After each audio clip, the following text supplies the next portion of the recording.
কমলা রানী তার পোষ্য গরুটাকে দেখতে না পেয়ে ঘর থেকে বেরিয়ে এসে হন্তদন্ত হয়ে বলল, করিম প্রচন্ড অবাধ্য, কোথায় যে গেছে বুঝতে পারছি না।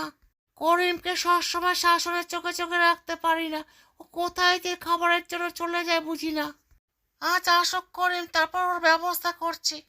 করিম ভয়ে ভয়ে তার বাসায় ফিরে এলো।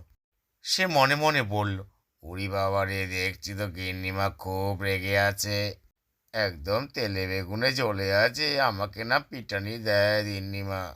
উরি বাবা রে। করিম গিন্নিমার কাছে ক্ষমা চাইতে লাগলো এবং বারবার হাম্বা হাম্বা করে ডাকতে লাগলো। শোন করিম, তোর কোনো ক্ষমা হবে না, তুই অনেক অন্যায় করেছিস।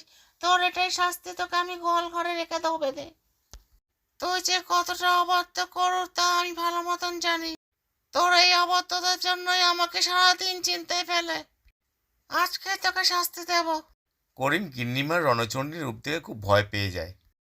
সে জোরে হাম্বা হাম্বা বলে ডাকতে থাকে, দোহাই গিন্নিমা, আমাকে শাস্তি দেবেন না আমাকে। এদিকে করিমকে গিন্নিমা তার শাস্তি দিয়েছে যে তাকে বাজার করতে হবে আজকে। করিম তো ভয়ে ভয়ে গ্রামের বাজার দিকে আসে, কিন্তু সে কিছুই দেখতে পায় না।